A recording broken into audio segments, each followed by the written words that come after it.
بالله من الشيطان الرجيم. بسم الله الرحمن الرحيم. ألهاكم التكاثر حتى زرتم المقابر كلا سوف تعلمون ثم كلا سوف تعلمون كلا لو تعلمون علم اليقين لترون الجحيم ثم لترونها عين اليقين ثم لتسألن يومئذ عن النعيم. وقال النبي صلى الله عليه وسلم يقول ابن آدم مالي وهل لك من مالك إلا ما أكلت فأفنيت أو لبست فأبليت أو تصدقت فأبقيت أو كما قال النبي عليه الصلاة والسلام. رخسار سے برقع کا ذرا پردہ اٹھا دو رخسار سے برقع کا ذرا پردہ اٹھا دو للہ مجھے حسن خدا داد دکھا دو للہ مجھے حسن خدا داد دکھا دو. اے بحر کرم صدق حسین بن علی کا اے بحر کرم صدق حسین بن علی کا پیاسا ہو مجھے شربت دیدار پلا دو پیاسا ہو مجھے شربت دیدار پلا دو. میں دور ہوں مجبور ہوں اے سید عالم میں دور ہوں مجبور ہوں اے سید عالم دیدار دکھاتے نہیں آواز سنا دو دیدار دکھاتے نہیں آواز سنا دو. کاتب سے میرے نام اعمال منگا کر کاتب سے میرے نام اعمال منگا کر جتنے عمل زشت ہیں ان سب کو مٹا دو جتنے عمل زشت ہیں ان سب کو مٹا دو.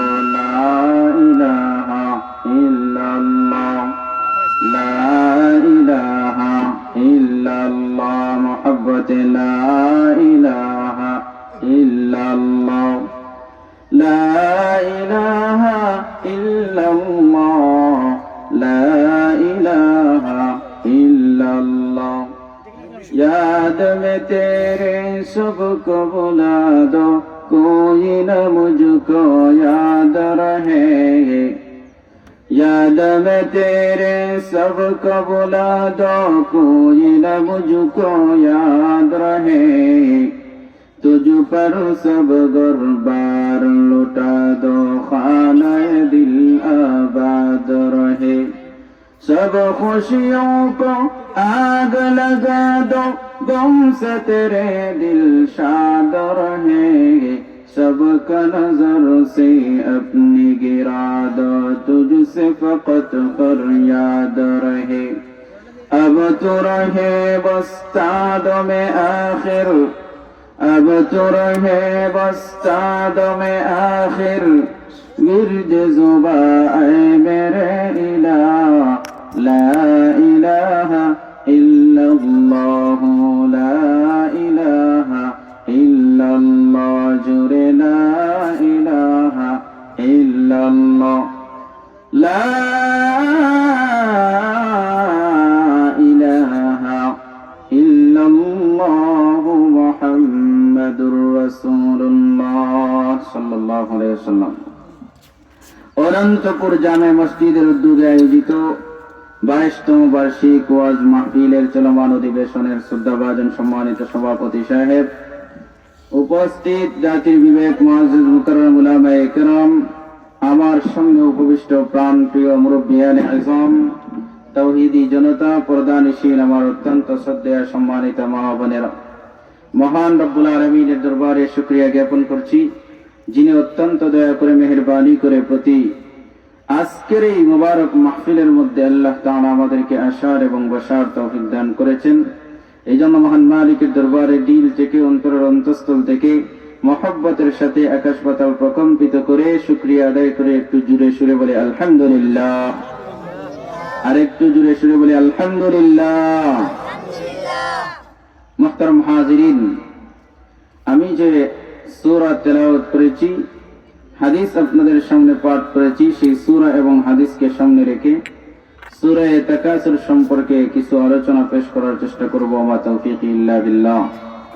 আল্লাহ তাআলা বলেন সূরা তাকাসুরে, আলহাকুমুত তাকাসুর হাত্তা যুরতুমুল মাকাবির كلا سوف تعلمون। আল্লাহ তাআলা বলেন আলহাকুমুত তাকাসুর, তোমাদেরকে প্রাচুর্যের প্রতিযোগিতা গাফিল করে রেখেছে আল্লাহ তাআলার ইবাদত বন্দেগী থেকে।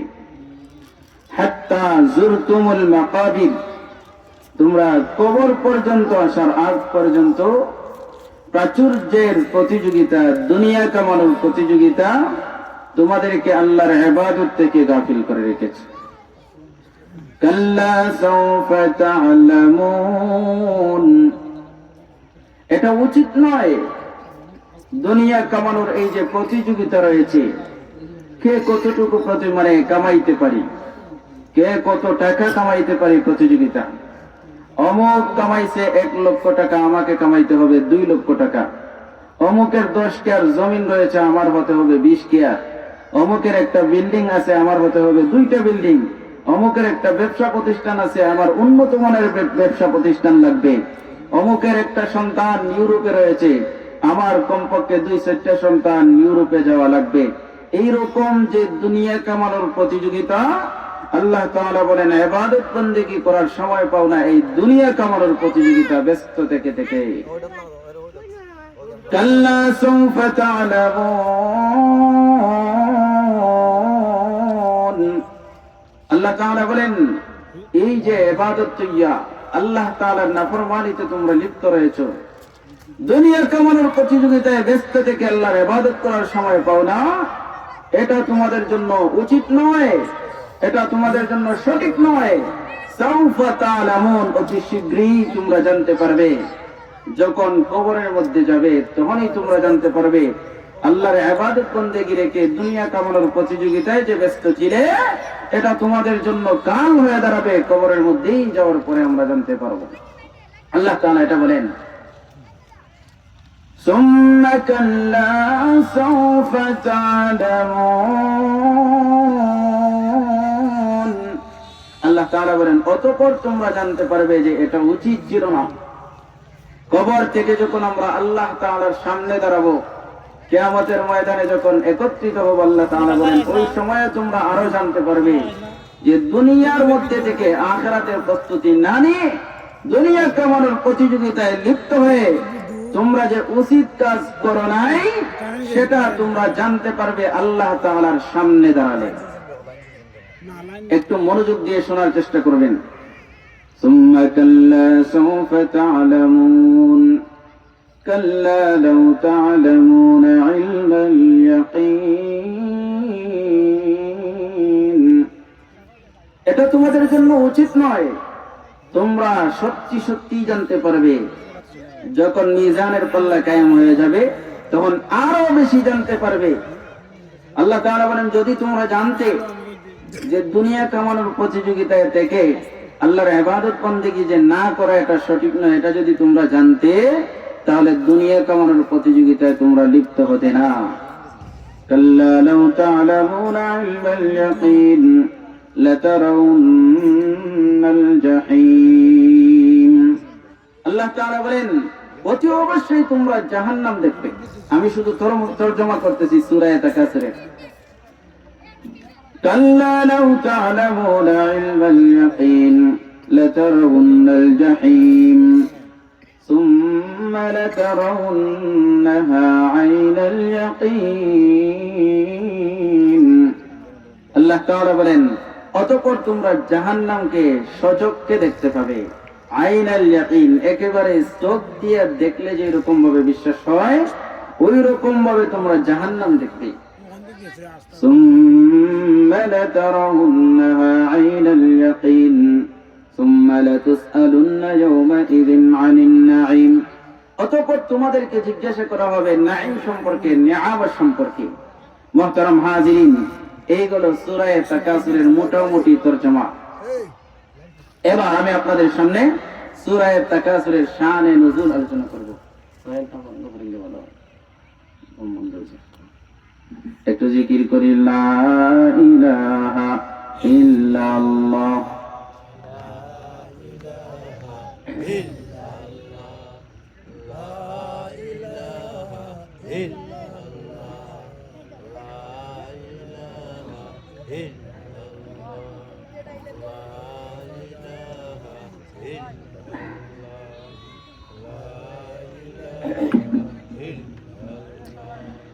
لا إله إلا الله محمد رسول الله।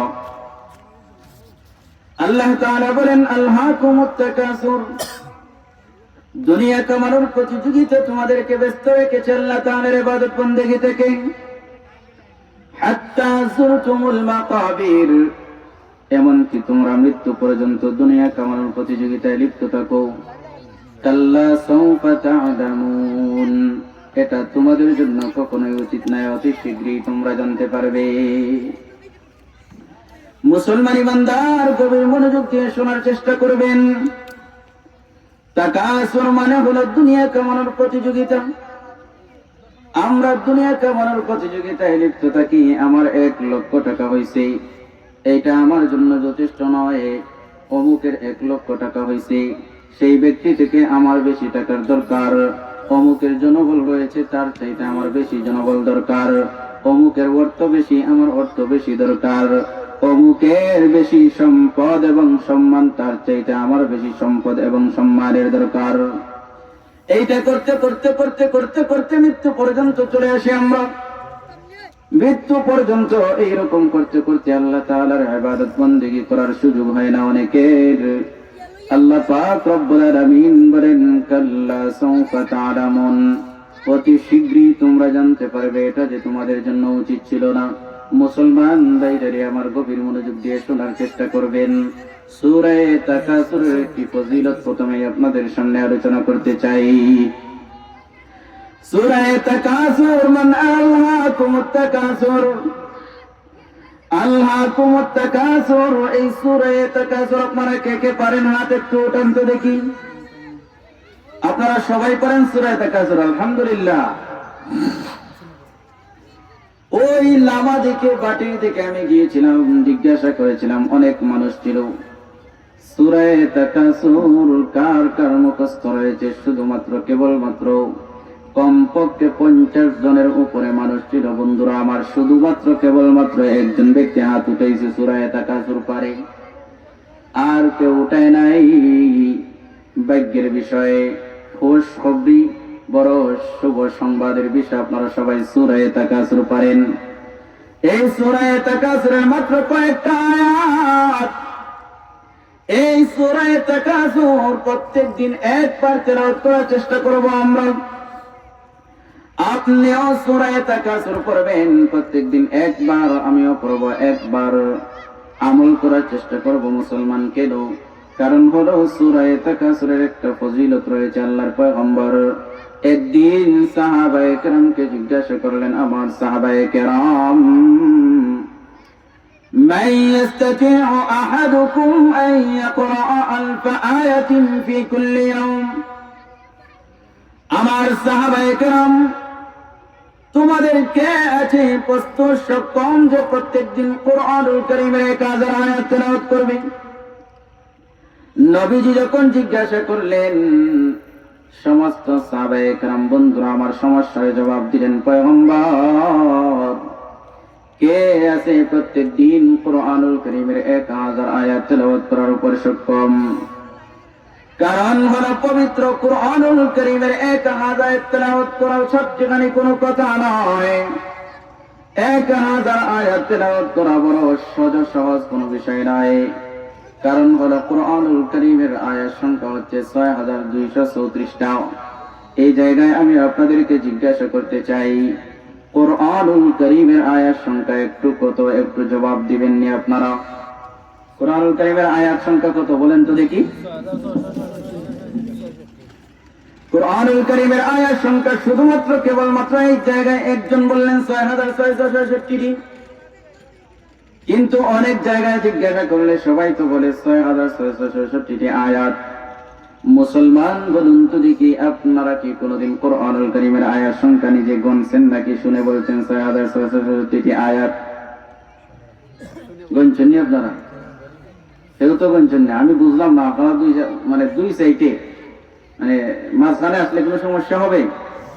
একটু কষ্ট করে আপনারা একটু মাঝখানে আসেন, একটু কষ্ট করে আসেন। মুহতারাম হাজিরিন, আমি জিজ্ঞাসা করলাম কোরআনুল কারীমের আয়াত সংখ্যা কত? সবাই জবাব দিলেন, শুনে বলছেন 6666টি আয়াত। কিন্তু আমি নিজে গুনে দেখেছি কোরআনুল কারীমের আয়াত সংখ্যা 6666টি নয়। বলুন তো দেখি, কোরআনুল কারীম এটা কি? কোরআনুল কারীমের ইসলামের মুসলমানদের ধর্মগ্রন্থ। কোরআনুল কারীম হলো ইসলামের সংবিধান। এই কোরআনুল কারীম হলো আল্লাহ তাআলার কালাম। সেই কোরআনের আয়াত সংখ্যা সম্পর্কে আপনারা আমরা বেখবর। কোরআনুল কারীমের আয়াত সংখ্যার ব্যাপারে মুসলমানরা বেখবর। আল্লাহ তাআলা বলেন, ইকরা বিসমি রাব্বিকাল্লাযী খালাক। তোমার রব, ওই রব যে রব তোমাকে সৃষ্টি করেছেন তার নামে পড়ো। কিন্তু আমরা পড়ি না, অমুকের মুখ থেকে শুনি, অমুক হুজুর বলেছেন এইটা, তাহলে এটা ভুল হতে পারে না। না না, আল্লাহ তাআলা বলেছেন পড়ার জন্য আমরা পড়তে হবে। শুধু শুনে বললেই এটা যথেষ্ট নয়। যা বলতেছিলাম, মুসলমান কোরআনুল কারীমের আয়াত সংখ্যা 6666টি নয়। এটা মারাত্মক ধরনের একটা ভুল, প্রসিদ্ধ একটা ভুল। গভীর মনোযোগ দিয়ে শোনার চেষ্টা করবেন এই কথাটা মুসলমান। কোরআনুল কারীমের সূরা ফাতিহার শুরুতে আপনারা দেখতে পাবেন বাংলাতে লেখা সূরা ফাতিহা 1 রুকু 7 আয়াত। ঠিক তেমনি ভাবে সূরা বাকারার শুরুতে এরকম লেখা আছে সূরা বাকারা মাদনী অথবা মক্কি।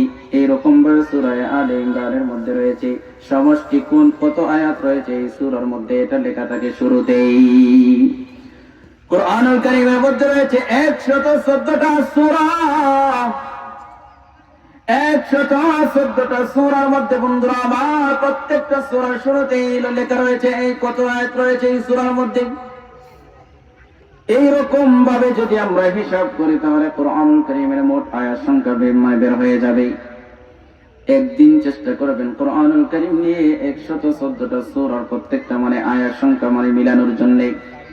দেখবেন আমি বুকে হাত দিয়ে বলতে পারি, নিশ্চিত ভাবে বলতে পারি, আপনি যদি আপনার সামনে থাকা কোরআনুল কারীমের 114টা সূরার আয়াত সংখ্যা গণেন, যদি আপনারা যোগ করেন তাহলে 6234টির উপরে যাবে না। আল্লাহু আকবার বলেন। এই যে 6666টি আয়াত সংখ্যা, এটা ভুল কেমনে প্রচলিত হইল?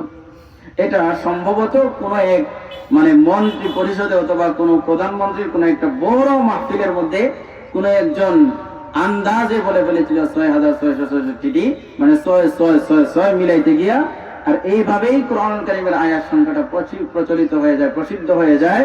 আর এইটা এই পর্যন্ত চলতে আছে, কিন্তু আমরা গণে দেখার কসরত মনে করি না, একটু কষ্ট করার জন্য আমরা স্বীকার করতে পারি না, যার কারণে 114টা সূরা মাত্র, এগুলো মিলাইলেই তো আয়াত সংখ্যা বের হয়ে আসে। তাহলে আজকে থেকে আমরা জানলাম কোরআনুল কারীমের আয়াত সংখ্যা 6666টি নয়, বরং কোরআনুল কারীমের আয়াত সংখ্যা 6234টি অথবা 6216টা, একটু কম বেশি হতে পারে, 6210 থেকে 34 পর্যন্ত যায়, এর ভিতরেই 6666টি নয়। আমি কি বানায় বললাম নাকি? কোরআনুল কারীম তো আমাদের সামনে রয়েছে, এটা একটু হিসাব লাগাইলেই বুঝতে পারবেন আমার কথা সত্য না মিথ্যা। যদি আমি মিথ্যা বলে থাকি আমাকে জিজ্ঞাসা করতে পারেন, আমি তো এলাকার সন্তান। কিন্তু না না মুসলমান, পবিত্র কোরআনুল কারীমের আয়াতের সংখ্যা হলো 6234। সাহাবায়ে কেরামকে জিজ্ঞাসা করলেন, সাহাবায়ে কেরাম তোমাদেরকে আছো কোরআনুল কারীমের 1000 আয়াত তেলাওয়াত করবে দৈনিক প্রত্যেক দিন। আমি আপনাদেরকে জিজ্ঞাসা করতে চাই, প্রত্যেক দিন আপনারা কত আয়াত তেলাওয়াত করেন কোরআনুল কারীমের, বলুন তো দেখি। অনেক মানুষ তো রয়েছে কোরআনুল কারীম পড়তে পারে কিন্তু বছরে একদিনও পড়ে না। অনেক মা বোন রয়েছে, বন্ধুরা আমার, কোরআনুল কারীম ঘরের তাকের মধ্যে রেখে দিছে, সেই কোরআনুল কারীম বছরের মধ্যে একবারও বের করার সুযোগ হয় না। অনেক মানুষ রয়েছে না পড়তে পড়তে পড়তে ছোট্ট করে কোরআনুল কারীম পড়েছিল, কিন্তু বয়স বেড়ে যাওয়ার কারণে না পড়তে পড়তে এই মুহূর্তে কোরআনুল কারীম পড়তে পারে না। কোরআনুল কারীম বন্ধুরা আমার আগে রিডিং করা জানতো, কিন্তু এই মুহূর্তে পড়তে পারে না। সাহাবায়ে কেরাম জিজ্ঞাসা করলেন, পয়গম্বর আপনি বলেছেন আমাদেরকে কোরআনুল কারীমের 1000 আয়াত দৈনিক তেলাওয়াত করব, কেমন করে কি করে সম্ভব প্রত্যেক দিন 1000 আয়াত তেলাওয়াত করব আমরা? না না, মাইয়াস্তাতিউ আহাদুনা, কে আছে আমাদের মধ্যে প্রত্যেক দিন 1000 আয়াত তেলাওয়াত করতে পারবে গো পয়গম্বর? আমরা তো সক্ষম নয়, কারণ হলো 1000 আয়াত তেলাওয়াত মানে 1000 আয়াত মানে কোরআনুল কারীমের 6 ভাগের 1 ভাগ। আমরা তো প্রত্যেক দিন 100 আয়াত তেলাওয়াত করতে পারি না, আমরা তো প্রত্যেক দিন 200 আয়াত তেলাওয়াত করতে পারি না।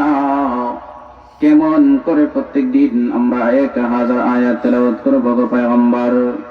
নবীজি এবার ডাক দিয়ে বলেন, আমার সাহাবায়ে কেরাম তোমাদেরকে আমি যে প্রশ্ন করলাম 1000 আয়াত তেলাওয়াত করার পর সক্ষম, সেই প্রশ্নটা তোমরা সম্ভবত বুঝো নাই। আমি আরেকটু বিস্তারিত ব্যাখ্যা করে বলি, প্রত্যেক দিন তোমরা একেবারে সূরা ফাতিহা থেকে নিয়ে সূরা বাকারার শুরু থেকে নিয়ে 1 থেকে নিয়ে 1000 আয়াত তেলাওয়াত করা লাগবে না, বরং তোমরা প্রত্যেক দিন যদি সূরা তাকাসুর একবার তেলাওয়াত করো, আল্লাহ তাআলা এই একবার তেলাওয়াত করার কারণে আল্লাহ তাআলা 1000 আয়াত তেলাওয়াত করলে যে সওয়াব হয়, আল্লাহ পাক রব্বুল আলামিন সেই সূরা তাকাসুর একবার তেলাওয়াত করার মাধ্যমে আমলনামায় দিয়ে দিবেন। সুবহানাল্লাহ বলেন, একটু জোরে বলুন সুবহানাল্লাহ। সুবহানাল্লাহ। সূরা তাকাসুর এত বড় ফজিলতপূর্ণ সূরা, শুধুমাত্র কেবলমাত্র একবার তেলাওয়াত করলে 1000 আয়াত তেলাওয়াত করার সওয়াব দেন কে? আল্লাহ। আর একটু জোরে বলুন, সওয়াব দেন কে? আল্লাহ। আল্লাহ পাক রব্বুল আলামিন 1000 আয়াত তেলাওয়াত করার সওয়াব দিয়ে দিবেন। এই জন্য এই সূরা তাকাসুরের একটা ফজিলত আপনাদের সামনে উল্লেখ করলাম। এবার আমি আপনাদেরকে আশা করব প্রত্যেক দিন সকাল এবং সন্ধ্যা কমপক্ষে একবার সূরা তাকাসুর তেলাওয়াত করবেন, ইনশাআল্লাহ। বলুন করবেন তো সূরা তাকাসুর একবার? 1000 আয়াত তেলাওয়াত করার সওয়াব, 1000 আয়াত তেলাওয়াত করা যদি আমরা আরম্ভ করে দেই তাহলে দেখবেন সারা দিন চলে যাবে। সামনে রমজানুল মুবারক আসতেছে, অনেক ভাই কোরআনুল কারীমের খতম দিবেন, অনেকে খতম, অনেকে 2 খতম, অনেকে 3 খতম, অনেকে 5 খতম পর্যন্ত দেয়। অনেক মা বোন আছে রমজানুল মুবারকে কোরআনুল কারীমের খতম দেন, এটা কিন্তু খুব ভালো কাজ। কোরআনুল কারীম তেলাওয়াত করা। কোরআনুল কারীম এমনি তো তেলাওয়াত করলে এক হরফ তেলাওয়াত করলে 10টা সওয়াব পাওয়া যায়। অতএব কোরআনুল কারীম আমরা তেলাওয়াত করব, এত লম্বা টাইম তো আমাদের নাই। আলহাকুমুত তাকাসুর, দুনিয়া কামানোর যে ব্যস্ততা আমাদেরকে তো নামাজ থেকেই দূরে রেখেছে, রোজা থেকেই দূরে রেখেছে, অন্যান্য ইবাদত বন্দেগী করার তো সুযোগ নাই। তাহলে কোরআনুল কারীম 1000 আয়াত তেলাওয়াত করব কেমনে? অতএব সূরা তাকাসুর একবার তেলাওয়াত করলে আল্লাহ তাআলা 1000 আয়াত তেলাওয়াত করার সওয়াব দিয়ে দিবেন। এই জন্য আমার আওয়াজ যে পর্যন্ত যাচ্ছে, যে পর্যন্ত নারী আর পুরুষ আমার আওয়াজগুলো শুনতেছেন, যেগুলো শুনবেন, আপনারা চেষ্টা করবেন প্রত্যেক দিন সূরা তাকাসুর একবার তেলাওয়াত করার জন্য। তাহলে কোরআনুল কারীমের 1000 আয়াত তেলাওয়াত করার সওয়াব পাওয়া যাবে। মুসলমান ভাইরা আমার, এবার সূরা তাকাসুরের একটি শানে নুজুল আপনাদের সামনে বলি। আল্লাহ পাক রব্বুল আলামিন বলেন, আলহাকুমুত তাকাসুর।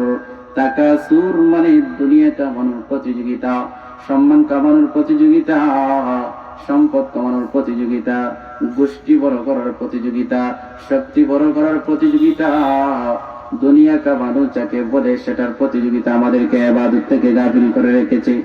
যে সমস্ত মানুষগুলো ইবাদত না কইরা বন্ধুরা আমার সুদ খায়, ঘুষ খায়, সম্পদ বাড়ানোর জন্য চেষ্টা করে অবৈধ পন্থায়, সেই সমস্ত মানুষগুলোকে আল্লাহ তাআলা ডাক দিয়ে বলেন, হাত্তা যুরতুমুল মাকাবির কাল্লা সাওফা তা'লামুন। না না, অবৈধ পন্থায় এখন দুনিয়া কামানো এটা নিন্দনীয়।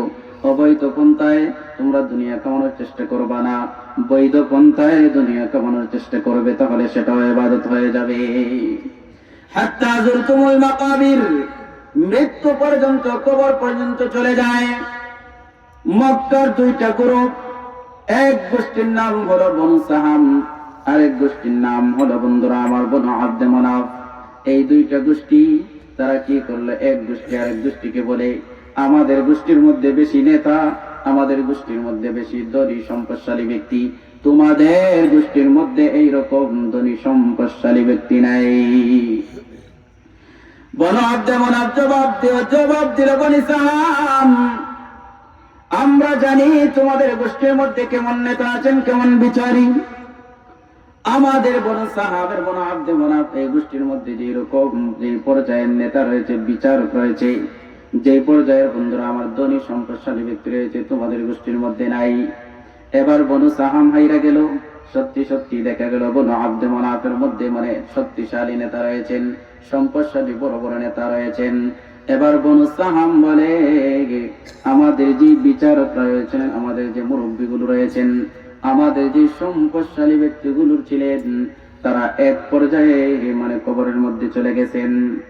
হয়তো এই মুহূর্তে তোমাদের গোষ্ঠীর মধ্যে বড় বড় নেতা, কিন্তু আমাদের গোষ্ঠীর মধ্যে বড় বড় নেতা ছিলেন, আসো আমরা কবরস্থানের মধ্যে চলে যাই। 2টা গোষ্ঠী বন্ধুরা আমার গোষ্ঠীর মানুষগুলো, সম্পূর্ণ মানুষগুলো কবরস্থানের মধ্যে চলে গেল। গিয়ে বনু সাহাম ডাক দিয়ে বলে, এই কবরের মধ্যে আমাদের অমুক নেতা শায়িত আছেন, তোমাদের এই কবরস্থানের মধ্যে কোন নেতা আছে একটু দেখাও। বনু আব্দে মানাফ বলল, না না, আমাদের এই কবরস্থানের মধ্যে বড় নেতা নাই। এই জায়গার মধ্যে বনে সাহাম কি করে হলো, বিজয় লাভ করলো। আল্লাহ তাআলা বলেন, হাত্তা যুরতুমুল মাকাবির, গোষ্ঠীর বড়াই, নেতার বড়াই, সম্পদের বড়াই, শক্তিগুলোর বড়াই, এইগুলো তো তোমরা বাড়ির মধ্যে করো, গ্রামের মধ্যে করো, ঘরের মধ্যে করো, কিন্তু এগুলো ঘরের মধ্যে কইরে তোমরা কান্ত হও না। তোমরা কবরস্থানের মধ্যে চলে যাও, যে ওই কবরের মধ্যে অমুক নেতা আমাদের শায়িত আছেন। এইটা কেমন কথা? এটা সঠিক নয়। কাল্লা সাওফা তা'লামুন, অতি শীঘ্রই তোমরা জানতে পারবে। এটা উচিত ছিল না। তোমাদের তো উচিত হলো দুনিয়ার মধ্যে থেকে ইবাদত বন্দেগী করা। कैसे कैसे ताजदारा बादशाह चल बसे, कैसे कैसे ताजदारा बादशाह चल बसे, ओ खजीना बाला खाना शान शौकत क्या हुई। कैसे कैसे खूबसूरत रानिया शहजादिया, तन बदन सब गल गया है, शक्ल सूरत क्या हुई। ऐ बिरादर जी जहान तरफ तनस्त, जाने बाइज रही आखिर दादनस्त, बाप भाई माँ बहन फर्जंद जन और यारेगार आशिको माशूक नौकर बंदे खिदमत गुजार काम आने गाने की घर एक जुदा हो जाएगा बल्कि एक उसबत दुश्मन जुनगा हो जाएगा हुस्न तेरा चंदे रोज आखिर फना हो जाएगा जिसमें तेरा नाज है वो खाक में मिल जाएगा जिसमें तेरा नाज है वो खाक में मिल जाएगा কত মানুষ এরকম বড়াই করেছে কত শক্তিশালী বাদশা ছিল কত শক্তিশালী মানুষ ছিল দুনিয়ার মধ্যে কত বড়াইয়ের আড়াই কিন্তু শেষ পর্যন্ত বন্ধুরা আমার এই বড়াইগুলো মাটির সাথে মিশে গেছে কবরের মধ্যে চলে যাইতে হয়েছে বন্ধুরা আমার যে সমস্ত মানুষ সারা দুনিয়া রাজত্ব করেছিল কত চমৎকার কত শক্তিশালী ছিল তারা কিন্তু এরপর দুনিয়া ছেড়ে যাইতে হয়েছে এই জন্য দুনিয়া নিয়ে বন্ধুরা আমার বড়াই করব না শক্তি নিয়ে বড়াই করব না অহংকার করব না গোষ্ঠী রয়েছে গোষ্ঠী নিয়ে অহংকার করার কিছু নাই কারণ হলো এই শক্তি এই সম্পদ এই সম্মান আল্লাহ তাআলা দান করেন যদি আল্লাহ তাআলা চান এই সম্পদ সম্মান মুহূর্তের ভিতরে চিনে নিতে পারেন কি পারেন না পারেন আল্লাহ তাআলা قل اللهم مالك الملك تؤتي الملك من تشاء وتنزع الملك ممن تشاء وتعز من تشاء وتذل من تشاء بيدك الخير إنك على كل شيء قدير মুহূর্তের ভিতরে বন্ধুরা আমার আল্লাহ তাআলা সম্মান দিতে পারেন মুহূর্তের ভিতরে সম্মানিত করতে পারেন মুহূর্তের ভিতরে আল্লাহ তাআলা ধনী বানাইতে পারেন মুহূর্তের ভিতরে আল্লাহ তাআলা গরীব বানাইতে পারেন মুহূর্তের ভিতরে আল্লাহ তাআলা নেতৃত্ব দিতে পারেন মুহূর্তের ভিতরে সেই নেতৃত্বটাও আল্লাহ তাআলা চিনে নিতে পারেন কি পারেন না একটু জোরে বলুন মুসলমান এই জন্য কবি বলেন কাদিরে কুদরত দারো হর চাহি আকিনি কাদিরে কুদরত দারি হর চাহি আকুনি জিন্দারা বেজা বখশা মুরদারা বেজা কুনি কাদিরে কুদরত দারি বর কামাল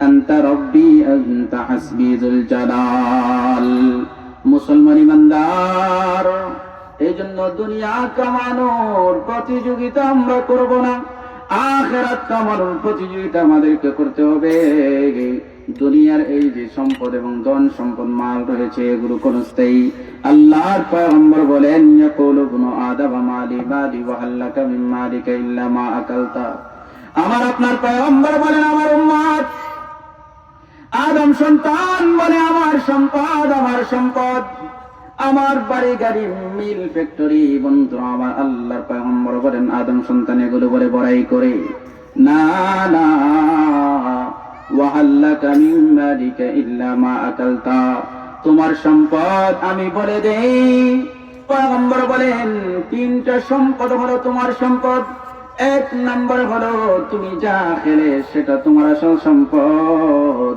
এবং তুমি যা পরিধান করলে ফিনলে যে কাপড় চোপড় সেগুলো তোমার আসল সম্পদ আও তাসাদদাকতা ফাবাকাইতা এবং তুমি যা সদকা করবে আল্লাহর রাস্তায় মসজিদ মাদ্রাসার মধ্যে গরিব এতিম মিসকিনদেরকে সেই সমস্ত সদকা খয়রাত হলো তোমার আসল সম্পদ মুসলমান ইমানদার সাহাবায়ে কেরামের আগেকার যে সমস্ত বুজুর্গ ব্যক্তিগণ ছিলেন তারা দুনিয়া কামানোর প্রতিযোগিতা করতেন না একটা ঘটনা আপনাদের সামনে শোনাই মুসলমান ইমানদার খলিফাতুল মুসলিমিন হযরত ওমর ফারুক রাদিয়াল্লাহু তাআলা আনহু তিনি যখন গভর্নর তিনি যখন সারা অর্ধ জাহানের মানে খলিফা অর্ধ জাহানের প্রধানমন্ত্রী খলিফাতুল মুসলিমিন হযরত ওমর ফারুক রাদিয়াল্লাহু তাআলা আনহু তিনি হিমস নামক যে নগরী রয়েছে সেই হিমস নামক নগরীর একজন গভর্নর নিযুক্ত করলেন তার নাম হলো হযরত সাঈদ ইবনে আমির ইবনে হুযাইম রাদিয়াল্লাহু তাআলা আনহু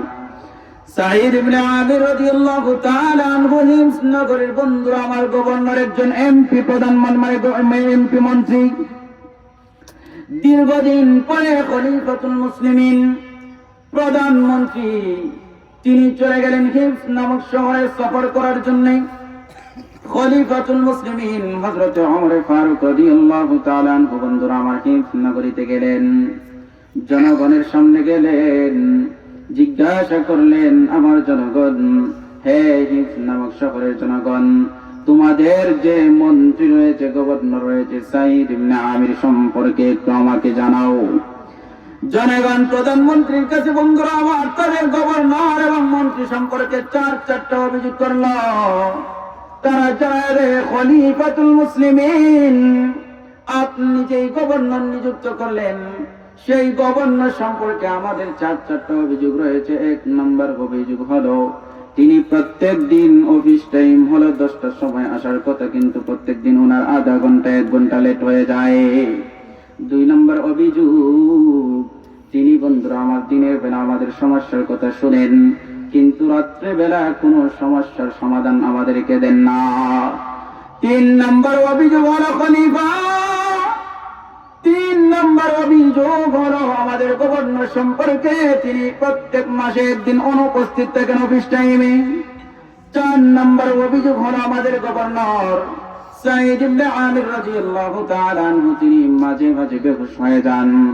মুসলমান ইমানদার খলিফাতুল মুসলিমিন হযরত ওমর ফারুক রাদিয়াল্লাহু তাআলা আনহু এই কথাগুলো শুনলেন, তিনি চলে গেলেন বন্ধুরা আমার গভর্নরের বাসভবনে, সাঈদ ইবনে আমির রাদিয়াল্লাহু তাআলা আনহুকে কাছে বসাইলেন।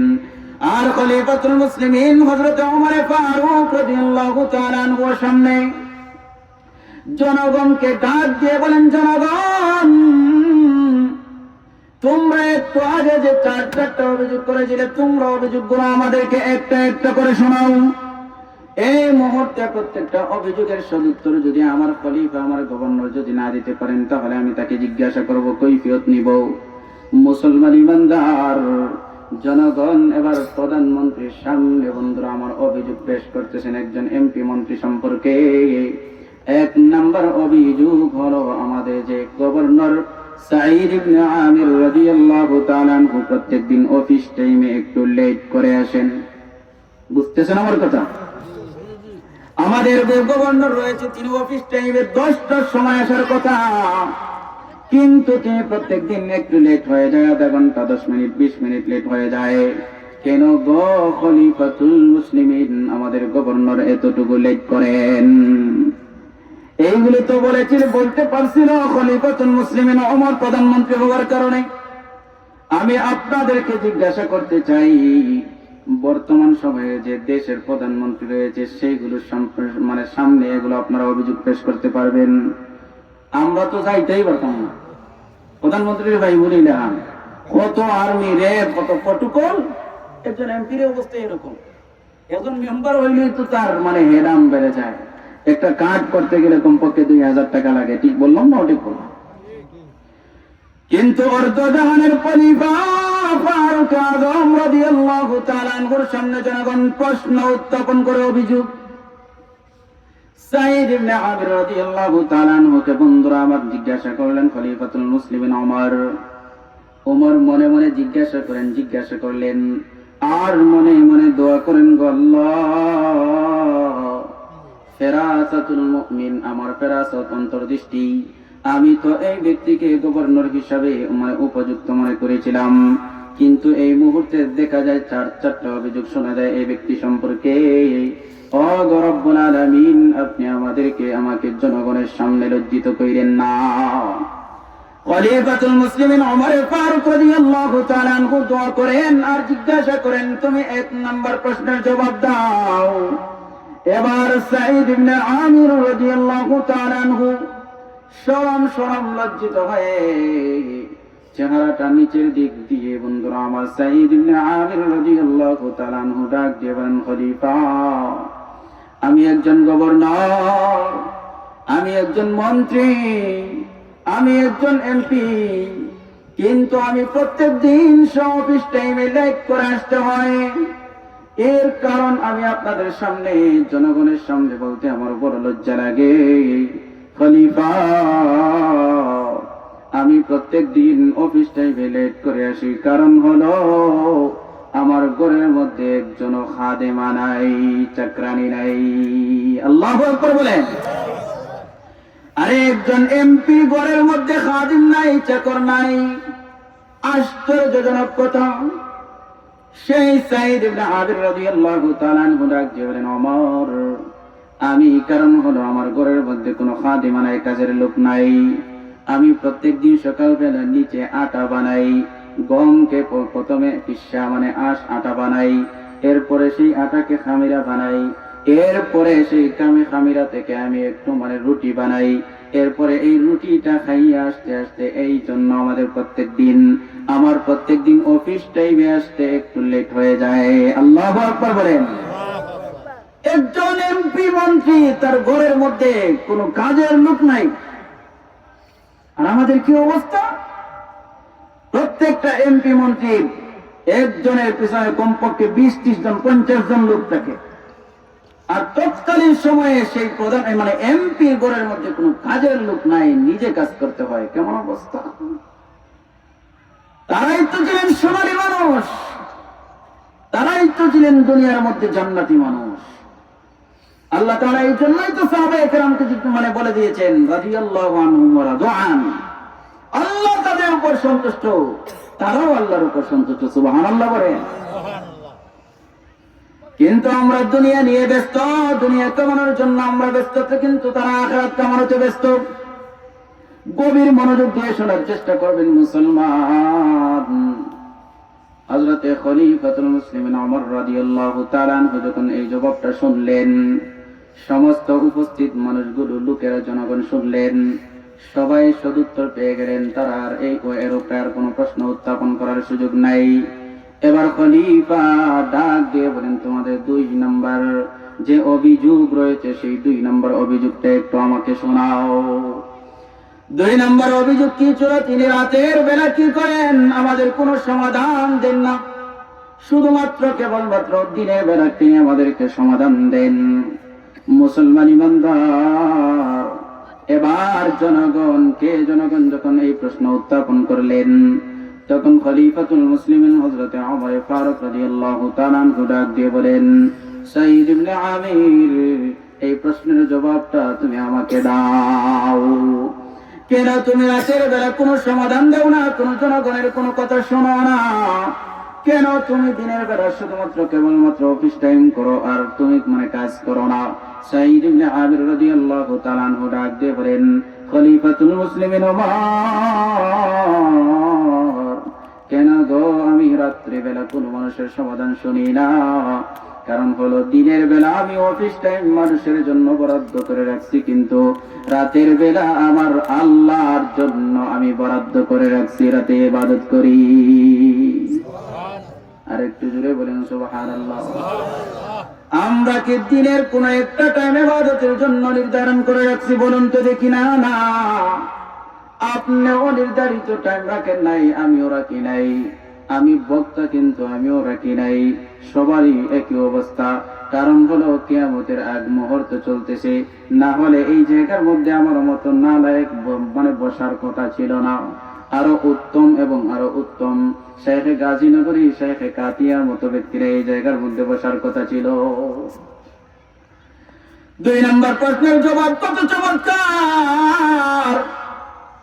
সাইদ ইবনে আমির রাদিয়াল্লাহু তাআলা আনহু ডাক দিয়ে বলেন, খলিফা, রাতের বেলা আল্লাহর ইবাদত বন্দী করার জন্য আমি নির্ধারণ করে রাখছি, এই জন্য আমি রাতের বেলা কোনো সমাধান দিতে পারি না।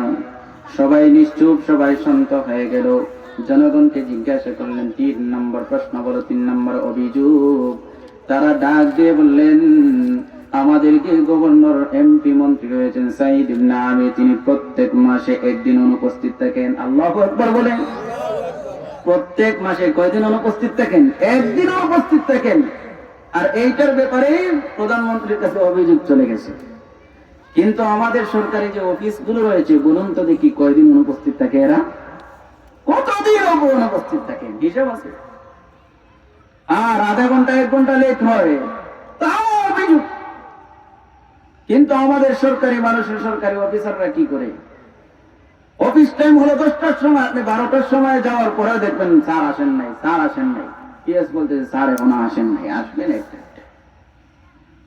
এই হলো আমাদের অবস্থা। তাদের অবস্থা হলো এরকম।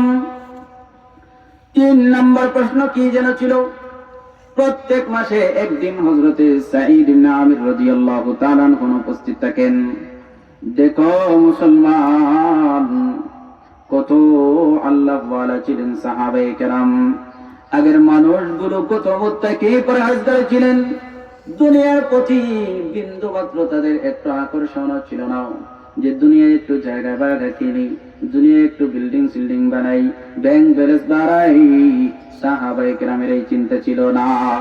তারা প্রতিযোগিতা করতেন দুনিয়া নিয়ে না, আখিরাত নিয়ে প্রতিযোগিতা করতেন সাহাবায়ে কেরাম। তিন নম্বর অভিযোগ হলো আমাদের খলিফা, প্রধানমন্ত্রী, আমাদের গভর্নর, তিনি একদিন অনুপস্থিত থাকেন। সাঈদ ইবনে আমির রাদিয়াল্লাহু তাআলা আনহু বন্ধুরা আমার জনগণের সামনে, খলিফা প্রধানমন্ত্রীর সামনে উত্তর দেন, খলিফা আমার জনগণ অভিযোগ উত্থাপন করেছে আমি প্রত্যেক মাসে একদিন অনুপস্থিত থাকি। কেন জানেননি? কারণ হলো আমার এই যে জামা রয়েছে, এই একটা মাত্র জামা রয়েছে, আর কোনো জামা নাই। আল্লাহু আকবার বলেন। একজন এমপি মন্ত্রী শুধুমাত্র কেবলমাত্র একটা জামা, আর দ্বিতীয় কোনো জামা নাই। চিন্তা করতে পারবো না আমরা। সাঈদ ইবনে আমির রাদিয়াল্লাহু তাআলা আনহু ডাক দিয়ে বলেন, খলিফাতুল মুসলিমিন ওমর, আমি প্রত্যেক মাসে একদিন আমার এই জামাটা ধুয়ে দেই, এরপরে আমার শরীরের মধ্যে আর কোনো জামা থাকে না। তার কারণে আমি অফিসের মধ্যে একদিন অনুপস্থিত থাকতে হয়। সুবহানাল্লাহ বলি। চার নম্বর অভিযোগ হলো জনগণ ডাক দিয়ে বলে, খলিফা আমাদের গভর্নর এমপির ব্যাপারে চার নম্বর অভিযোগ হলো আমাদের গভর্নর সাঈদ ইবনে আমির রাদিয়াল্লাহু তাআলা আনহু প্রত্যেক মাঝে মাঝে তিনি বেহুশ হয়ে যান। সাঈদ ইবনে আমির রাদিয়াল্লাহু তাআলা আনহুকে খলিফা জিজ্ঞাসা করলেন, হ্যাঁ সাঈদ ইবনে আমির, আগে তিনটা জবাব দিলে তুমি, এটা মানসম্মত জবাব, কিন্তু চার নম্বর যে প্রশ্নটা রয়েছে সেটা হচ্ছে আপনি মাঝে মাঝে বেহুশ হয়ে যান। হযরতে সাঈদ ইবনে আমির রাদিয়াল্লাহু তাআলা আনহু ডাক দিয়ে বলেন, খলিফাতুল মুসলিমিন, আমি মাঝে মাঝে বেহুশ হয়ে যাই, কারণ হলো আমি একটা জিনিস চিন্তা করি। আমি যখন তৎকালীন সময় আমি যখন মুসলমান হই নাই, এখন পর্যন্ত আমি মুসলমান হই নাই, এখন পর্যন্ত আমি ইসলাম ধর্ম গ্রহণ করি নাই, আমি তখনও পর্যন্ত আমি একজন কাফির ছিলাম। আমার সামনে মক্কার কাফির কুরাইশে একদিন আমার সামনে একজন সাহাবী খুবাইব আল আনসারী রাদিয়াল্লাহু তাআলা আনহুকে ধরে নিয়ে আসলো।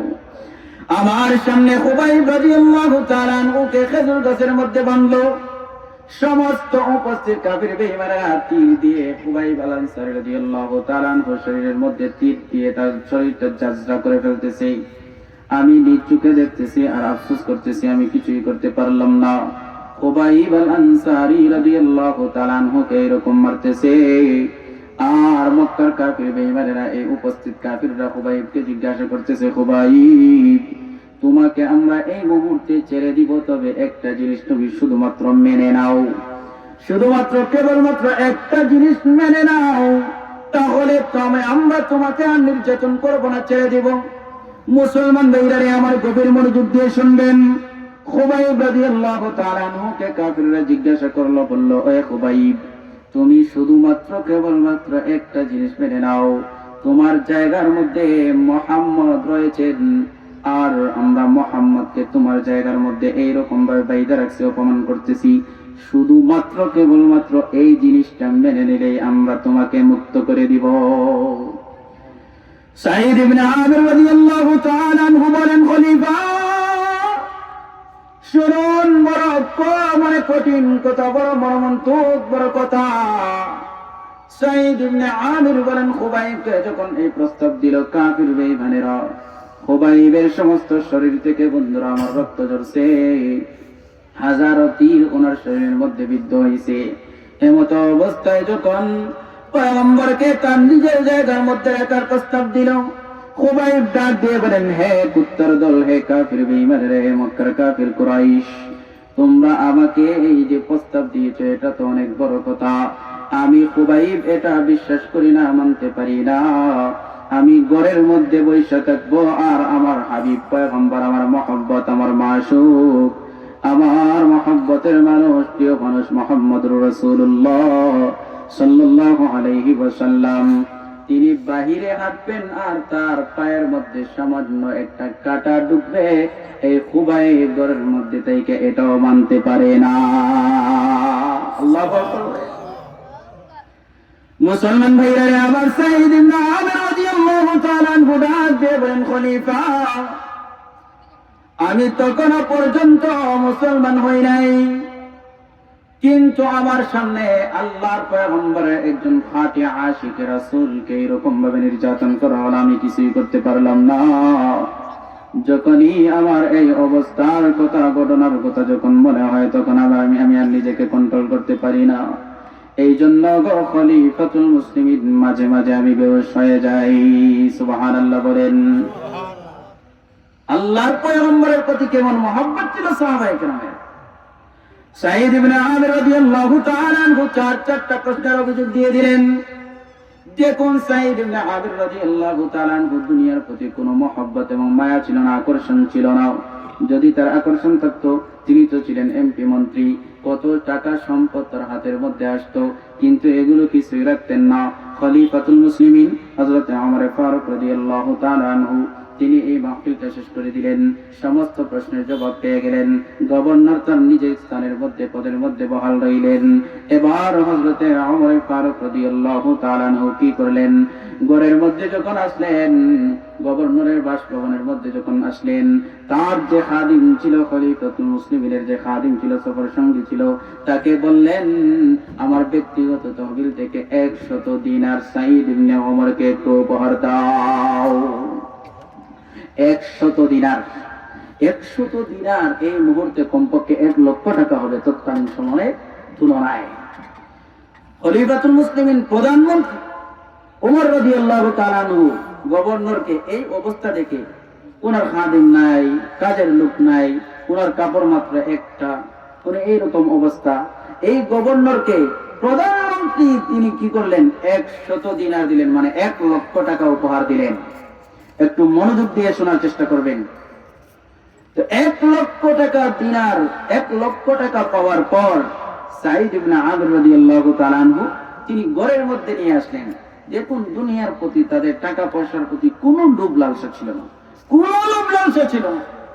সাঈদ ইবনে আমির ঘরের মধ্যে যখন নিয়ে আসছেন এই 100 দিনার, তখন স্ত্রী বড় খুশি হয়েছেন। এই 100 দিনার দিয়ে আমরা একজন কাজের লোক নিয়ে আসতে পারবো, বিভিন্ন জিনিস খরিদ করতে পারবো। তখন সাঈদ ইবনে আমির রাদিয়াল্লাহু তাআলা আনহু ওনার স্ত্রীকে ডাক দিয়ে বললেন, ও আমার স্ত্রী, এই 100 দিনারের আমাদের কোনো প্রয়োজন নাই, এক কাজ করো, বিভিন্ন তলির মধ্যে ঢুকাও, তলির মধ্যে ঢুকাইয়া আমাদের চেয়ে আরো যে গরিব রয়েছে, মিসকিন রয়েছে, এতিম রয়েছে, তাদেরকে এই 100 দিনার মানে বাচ্চা দেয়া দেন। সুবহানাল্লাহ। 100 দিনার উপর পাইছেন, সবগুলো আল্লাহর রাস্তায় খরচ করে দিয়েছেন। আল্লাহু আকবার, আল্লাহু আকবার। সাঈদ ইবনে আমির রাদিয়াল্লাহু তাআলা আনহুর ঘটনা হলো এই। মুসলমান ভাইরা আমার, আল্লাহ তাআলা বলেন, আল্লাহুকুমুত তাকাসুর, দুনিয়া কামানোর প্রতিযোগিতা, টাকা পয়সা কামানোর প্রতিযোগিতা তোমাদেরকে গাফিল করে রেখেছে। হাত্তা যুরতুমুল মাকাবির, মৃত্যু পর্যন্ত তোমরা এই প্রতিযোগিতা করো। মুসলমান ইমানদার, বলুন তো দেখি, আমাদের মৃত্যু হবে কি হবে না? मौत को समझा हैगा फिल इख्तिताम जिंदगी, मौत को समझा हैगा फिल इख्तिताम जिंदगी, दर हकीकत मौत तेरे इब्तिदाए जिंदगी, दर हकीकत मौत तेरे इब्तिदाए जिंदगी। जिंदगी है अजबराए बंदगी, जिंदगी है अजबराए बंदगी, जिंदगी बे बंदगी शर्मंदगी, जिंदगी बे बंदगी शर्मंदगी। ऐशा इशरत के लिए दुनिया नहीं, ऐशा इशरत के लिए दुनिया नहीं, याद रख तू बंदा है मेहमान नहीं, याद रख तू बंदा है मेहमान नहीं। ए चमन सारा भी होगा ये खबर बुलबुल को दो, ए चमन सारा भी होगा ये खबर बुलबुल को दो, ताकि अपनी जिंदगी को सोच कर कुर्बा करे, ताकि अपनी जिंदगी को सोच कर कुर्बा करे। अल्लाहु अकबर बोलेन। আরেকটু জোরে বলেন আল্লাহু আকবার। মুসলমান ইমানদার সাহাবায়ে কেরামের অবস্থা হলো এই, আমার আপনার পয়গম্বর ছিলেন দুনো জাহানের বাদশা, প্রধানমন্ত্রী, সরকারে দু আলম পয়গম্বর আলাইহিস সালাতু ওয়াস সালাম কেমন ছিলেন একটু শুনুন। একবার হযরত ওমর ফারুক রাদিয়াল্লাহু তাআলা আনহু ঘর থেকে বের হয়ে আসলেন। সাক্ষাৎ হয়ে গেল হযরত আবু বকর সিদ্দিক রাদিয়াল্লাহু তাআলা আনহুর সাথে। আবু বকর সিদ্দিককে জিজ্ঞাসা করলেন, ওমর, কেন তুমি এই মুহূর্তে ঘর থেকে বের হয়ে আসলে? রৌদ্রের সময়, গরম সময়, এই মুহূর্তে তো সবাই ঘরের মধ্যে রয়েছে, তুমি কেন এই মুহূর্তে ঘর থেকে বের হয়ে আসলে রে ওমর? হযরত ওমর রাদিয়াল্লাহু তাআলা আনহু বললেন, আখরাজানিল জুআ, আমাকে আমার ক্ষুধার যন্ত্রণা আমাকে ঘর থেকে বের করে নিয়ে আসছে। আবু বকরকে জিজ্ঞাসা করলেন, আবু বকর, আমি ওমর তো ক্ষুধার যন্ত্রণা মানে না খাইতে না খাইতে উপাস থাকতে থাকতে ঘর থেকে বের হয়ে আসছি, তুমি কেন এই মুহূর্তে অসময়ে ঘর থেকে বের হয়ে আসলে রে আবু বকর? হযরত সিদ্দিক আকবর রাদিয়াল্লাহু তাআলা আনহু ডাক দিয়ে বলেন, ওমর, তুমি যেই কারণে এই মুহূর্তে ঘর থেকে বের হয়ে আসছো সেই একই কারণে আমি ঘর থেকে বের হয়ে আসছি রে ওমর। আমিও দীর্ঘ সময় পর্যন্ত উপাস থাকতে থাকতে আর সহ্য করতে পারতেছি না, এই জন্য আমি ঘর থেকে বের হয়ে আসছি। এইরকম ভাবে দুইজন সাহাবায়ে কেরাম কথাবার্তা বলতেছেন। হঠাৎ করে আমার আপনার পয়গম্বর দুইজন সাহাবীর সামনে চলে আসলেন। নবীজি সালাম দিলেন, আবু বকর, ওমর, কেন তোমরা এই মুহূর্তে ঘর থেকে বের হয়ে আসলে?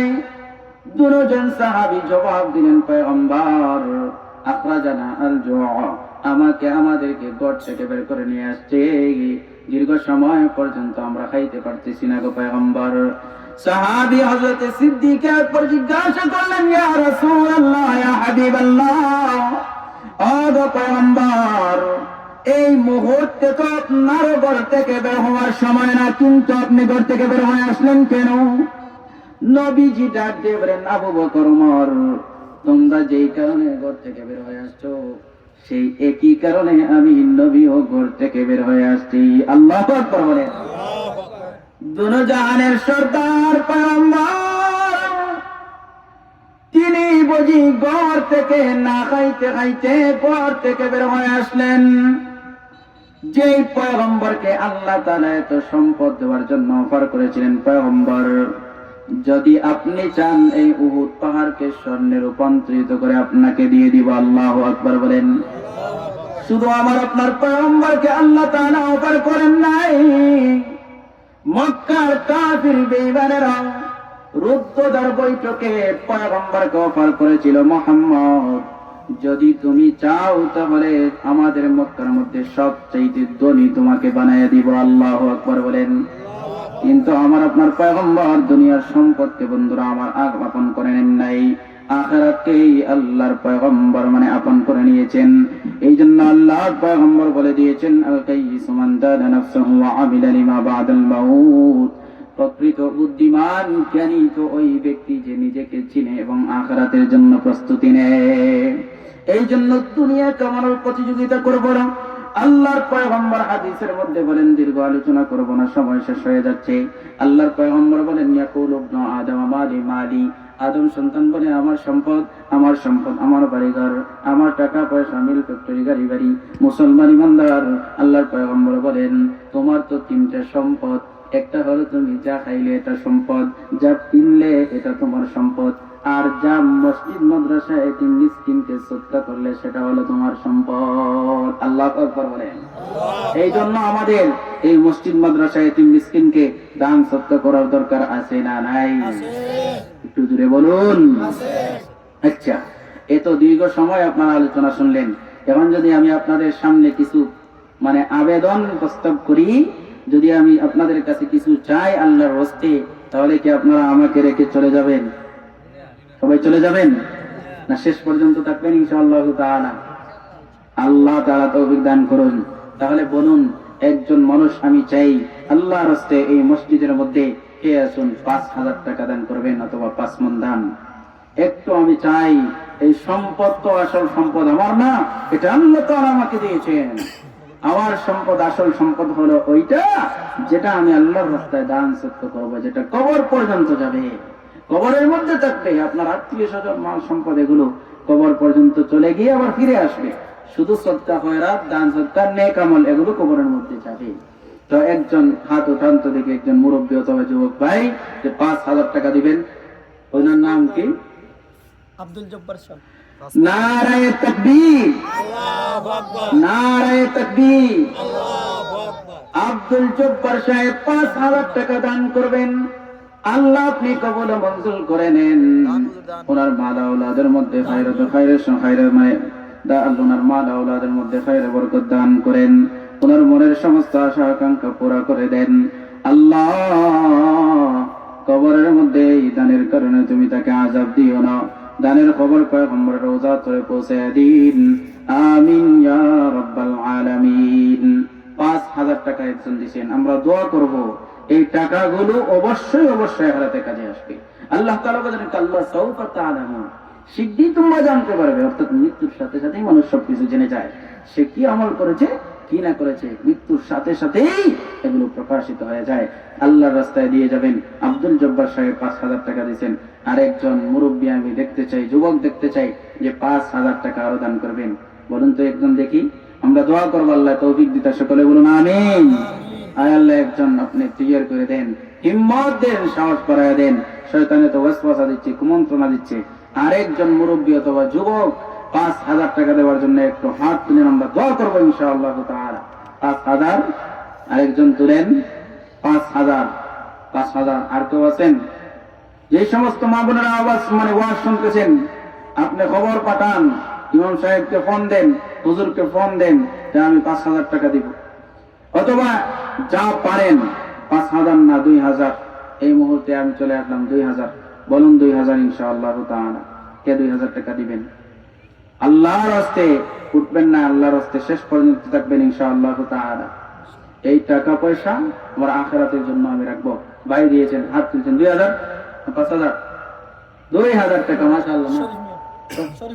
শরীফউদ্দিন ভাই 2,000 টাকা, সকলে বলুন মারহাবা। আল্লাহ শরীফউদ্দিন ভাই 2,000 টাকার সদকারে কবুল করেন, মঞ্জুর করেন, দিন দুনিয়ার ভালাই নসিব করেন। আল্লাহ তার মাল আওলাদের মধ্যে খৈর বরকত দান করেন, মনের সমস্ত নেক মাকাসিদ হাসানা পুরা করে দেন, সম্পদের মধ্যে বরকত দান করেন, সুস্থতার মধ্যে বরকত দান করেন। ক্যান্সার দিয়েন না, ক্যান্সার দিয়েন না, প্যারালাইসিসের মতো বড় বড় রোগ দিয়েন না গো আল্লাহ।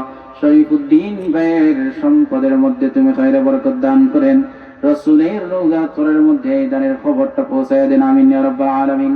এই যে দোয়া করলাম, এত মানুষের দোয়া এই বরকতময় মাহফিলের মধ্যে আশা করি আল্লাহ তাআলা কবুল করবেন ইনশাআল্লাহ তাআলা। 7,000 টাকা হয়েছে। আরেকজন বলেন 3,000, তাহলে 10,000 হয়ে যাবে। 2,000 অথবা 3,000 কে আছেন? এমন মানুষ নাই? অবশ্যই আছেন। কত টাকা পয়সা আমরা এমনি অযথা খরচ করি না? অযথাই তো খরচ করি। একটু সর্দি হলে, একটু জ্বর হলে ডাক্তারের কাছে গেলেই ভিজিট দিতে হয় 1,000, 500, 2,000। সিলেট গেলে তো 5,000 নাই, 10,000 নাই। জিরাই গেলে 2-3,000। তার একজন কে আছেন 2,000 অথবা 3,000 আল্লাহর রাস্তায় দিবেন। আল্লাহর রাস্তায় শামসুল ইসলাম ভাই নগদ 300 টাকা। আল্লাহ কবুল করেন, মঞ্জুর করেন, দিন দুনিয়া ভালাই নসিব করেন। আল্লাহ তাআলা শামসুল ইসলাম ভাইয়ের সম্পদ বাড়াইয়া দেন, মাল আওলাদের মধ্যে খায়র বরকত দান করেন।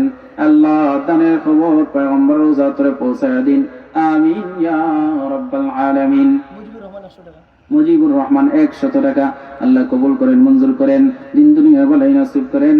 আল্লাহ তাআলা দানের খবর পয়গম্বর রওজা তরে পৌঁছায়া দেন। দানের উসিলা আসমানি জমিনি বালা মুসিবত থেকে হেফাজত করেন, মনের সমস্ত নেক আশা আকাঙ্ক্ষা পুরা করে দেন। আমিন ইয়া রাব্বাল আলামিন। আরেকজন কে আছেন? আল্লাহু আকবার। হযরত মাওলানা হাফিজুর রহমান সাহেব, অনন্তপুরের কৃতি সন্তান হযরত মাওলানা হাফিজুর রহমান আমার বড় ভাই, উনি দিবেন 1,000 টাকা। 7 এবং 1 হলো 8,000 টাকা। 8 নম্বরে আল্লাহ তাআলা হাফিজুর ভাইয়ের এই দানকে কবুল করেন, মঞ্জুর করেন, দিন দুনিয়ার ভালাই নসিব করেন। আল্লাহ মাওলানাদের মধ্যে খায়র বরকত দান করেন। আল্লাহ ক্যান্সার দিয়েন না, আলসার দিয়েন না, প্যারালাইসিসের মতো বড় বড় রোগ দিয়েন না। আল্লাহ সমস্ত মনের আশা আকাঙ্ক্ষা পুরা করে দিন। দানের খবর পয়গম্বরের রওজা তরে পৌঁছায় দেন। আমিন ইয়া রাব্বাল আলামিন। 8,000 টাকা হয়ে গেছে। 8,000 টাকা দানও দিবেন। সামান্য সময় একটু কষ্ট করে আপনারা বসবেন, একটু কষ্ট দিয়ে দেই, প্লিজ উঠবেন না আপনারা। আলী সাহেব সজিদ মিয়া সাহেবের আম্মার নামে। জি, আরশ আলী সাহেব সজিদ মিয়া সাহেবের আম্মার নামে, ওনার স্ত্রী সম্ভবত 1000 টাকা। 9 নম্বরে আল্লাহ তাআলা আরশ আলী সাহেবের 1000 টাকা সজিদ মিয়ার স্ত্রীর নামে দিয়েছেন। আল্লাহ তুমি কবুল করেন, মঞ্জুর করেন, মনের আশা আকাঙ্ক্ষা পুরো করে দেন, দিন দুনিয়ার ভালাই নসিব করেন, পয়গম্বরের রওজা ধরে এই মুহূর্তে খবর পৌঁছায় দেন। আমিন ইয়া রাব্বাল আলামিন। মাস্টার 9 মাহবুব নম্বর। আলম সাহেব জি, 1000 টাকা নগদ। মাস্টার মাহবুব আলম। মাহবুব আলম সাহেব 1000 টাকা নগদ। উনি শিক্ষিত মানুষ, দীর্ঘ সময় বসে ওয়াজ শুনেছেন। আয় আল্লাহ, মাস্টার কি? জি, মাহবুব আলম। মাহবুব আলম সাহেবের 1000 টাকার সদকা তুমি কবুল করে নাও, মঞ্জুর করে নাও, দিন দুনিয়ার ভালাই নসিব করে দাও। আয় আল্লাহ তাআলা সুস্থতার জীবন দান করো, মাল আওলাদের মধ্যে খৈর বরকত দান করো। আয় আল্লাহ তাআলা ক্যান্সার দিও না, আলসার দিও না, প্যারালাইসিসের মতো বড় বড় কুষ্ঠ রোগ দিও না। আয় রব্বুল আলামিন দানের খবর পয়গম্বরের রওজা ধরে পৌঁছায় দিন। আমিন ইয়া রাব্বাল আলামিন। 10 পূরণ হয়ে গেছে। আরেকজন আছেন, বলেন 1000 টাকা ইনশাআল্লাহ আপনারা দিবেন, আল্লাহ তাআলা দেওয়াই। মোহাম্মদ সাদ্দাম হোসেন 1000। মোহাম্মদ সাদ্দাম হোসেন 11 নম্বরে 1000। আল্লাহ দানকে কবুল করেন, মঞ্জুর করেন, দিন দুনিয়ার ভালাই নসিব করেন, সুস্থতার জিন্দেগি দান করেন, মাল আওলাদের মধ্যে খায়র বরকত দান করেন। আয় আল্লাহ তাআলা মনের সমস্ত আশা আকাঙ্ক্ষা পুরো করে দেন, পয়গম্বরের রওজা ধরে দানের খবর পৌঁছায় দেন। আমিন ইয়া রাব্বাল আলামিন। আরেকজন কে আছেন 12 নম্বরে 1000। 12 নম্বরে 1000। আল্লাহর রাস্তে থাকবেন, একটু উঠবেন না প্লিজ। 12 নম্বরে 1000। আর মাত্র 5-7 মিনিট আছে। 12 নম্বরে 1000। আরেকজন উঠান হাত। আল্লাহ তৌফিক দিতা, সকলে বলুন আমিন। হিম্মত দিতা আল্লাহ। 12 নম্বরে 1000 কে আছেন? 12 নম্বরে 1000। আরো বড় বড় বক্তা আসতেছেন ইনশাআল্লাহ, এসার পরে মানে ওয়াজ হবে। আফজল হোসেন মাহমুদি, এরপরে আরো আসবেন সিলেট থেকে ইনশাআল্লাহ তাআলা। মিজানুল হক, আব্দুল নূর সাহেব, বড় চমৎকার। আফজল হোসেন মাহমুদি উনি খুব চমৎকার ওয়াজ করেন, আমার জুনিয়র, আমার ছোট ভাই। তো উনি ওয়াজ করবেন ইনশাআল্লাহ এসার পরে সম্ভবত। তো 12 নম্বরে 1000, বলেন 12 নম্বরে 1000। 12 নম্বরে আল্লাহর ওয়াস্তে এইগুলো ভাবা, কিয়ামতের দিন কাজে আসবে, মৃত্যুর পরে পরে আমরা জানতে পারবো, বুঝতে পারবো। 1000 টাকা যারা কবরের মধ্যে আছে, হাদিস শরীফের মধ্যে আছে, যারা কবরের মধ্যে আছে 2 রাকাত অথবা সুবহানাল্লাহ আমি বললে যে সওয়াব হবে, এরা হইল রে আল্লাহ হাজার হাজার রাকাত নামাজ পড়লেও কবরের মধ্যে তাই কোনো লাভ নাই। একবার সুবহানাল্লাহ বলে 1 টাকা সদকা করলে যেই পরিমাণ লাভ হবে। 12 নম্বরে 1000। 12 নম্বরে 1000 বলেন as-sadaqatu taruddul bala। সদকা করলে ইনস্ট্যান্ট যে ফায়দা, সাথে সাথে নগদ যে ফায়দা রয়েছে, সেটা অসুখ বিসুখ দূর করে, আপদ বিপদ দূর করে, দুনিয়া এবং আখিরাতের আপদ বিপদ এই সদকার মাধ্যমে দূর হয়। এমনকি তাকদীর পর্যন্ত পরিবর্তন হয়ে যায়, যে তাকদীরটা তাকদীরে মুআল্লাক। তো 12 নম্বরে 1000 একটু দেন। মা বোনদের কাছ থেকে কোনো ফোন আসতেছে না, তো 12 নম্বরে 1000 একটু বলেন দয়া করে। এই টাকা পয়সা আমার আপনার সাথে কবরের মধ্যে যাবে না, কবরের মধ্যে যাবে দান, সৎকার, নেক আমল, নামাজ, রোজা, তাসবিহ, তাহলিল, রোজা, কোরআন তেলাওয়াতের যে সব, এইগুলো কবরের মধ্যে যাবে, অন্য কিছু কবরের মধ্যে যাবে না। আমার সম্পদ কবরের মধ্যে যাবে না, আমার সন্তান কবরের মধ্যে যাবে না। আল্লাহর পয়গম্বর বলেন ইযা মাতাল